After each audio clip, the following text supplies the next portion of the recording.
ঘুম থেকে উঠে দেখি এত কিছু খাবার রেডি। রীতি সব কিছুই বানিয়ে রেখেছিল।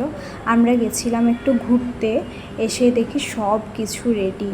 তো ব্রেকফাস্টে আমাদের এগুলোই ছিল। দই বড়া খেতে তো আমি ভীষণই ভালোবাসি, দই বড়ার সাথে ফুচকা।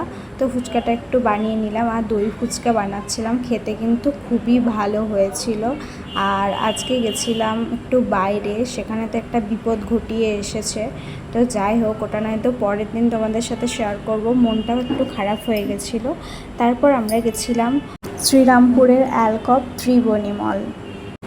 সব দোকান বসেনি, তবে আমি কিছুদিন আগে বলেছিলাম জুডিওতে কোন আউটলেটটা ভালো। তো দেখলাম এখানের কিন্তু জুডিও আউটলেটটা খুব ভালো লেগেছে। যেগুলো এখানে ড্রেসের কালেকশনগুলো ছিল না, ওখানেও ছিল। আর এই যে বড় একটা ঝাড়বাতি, এটা হচ্ছে মেন আকর্ষণ। তারপরে বাইরে বেরিয়ে আমরা খেয়ে নিলাম ডাব, আর ডাব খেতে খেতেই আমরা চলে এসেছিলাম বাড়ি।